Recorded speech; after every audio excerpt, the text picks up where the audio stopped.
The fog rolled in thick that night, shrouding the town in an impenetrable mist. It was the kind of fog that swallowed sounds, leaving only the faint hum of crickets in the distance. Clara huddled by her living room window, her breath fogging the glass as she stared into the eerie blanket outside. The clock on the wall read 11:47 p.m. She hadn't meant to stay up so late, but the strange noises outside had kept her awake.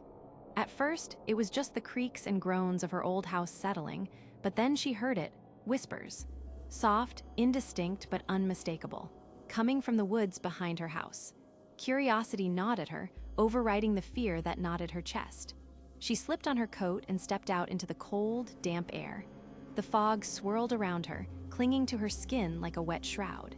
The whispers grew louder, clearer, but she couldn't make out the words. They seemed to come from all directions, echoing through the trees.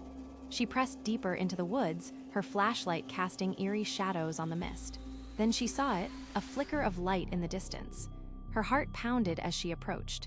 It was an old, battered radio, sitting atop a moss-covered log. The dial glowed faintly, and the whispers were coming from the speaker. She reached out, hesitated, then turned the dial. The whispers stopped. A voice boomed through the static, deep and gravelly, speaking words she didn't understand. The air around her seemed to drop several degrees, and the mist began to take shapes, tall, human-like forms that lingered just beyond the edge of her light. The voice fell silent, and for a moment there was only the sound of her own ragged breathing. Then the radio crackled back to life. "They're here," it said, "and you're too late." Clara spun around, but the shapes were closer now, their outlines shifting, twisting into something monstrous. She tried to run, but her feet felt rooted to the spot. The radio sputtered and then went dead.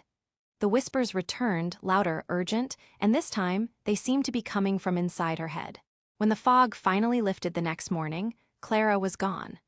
The radio remained, still tuned to the same station, but the woods were silent once more, except for the occasional whispered warning to anyone who dared to listen.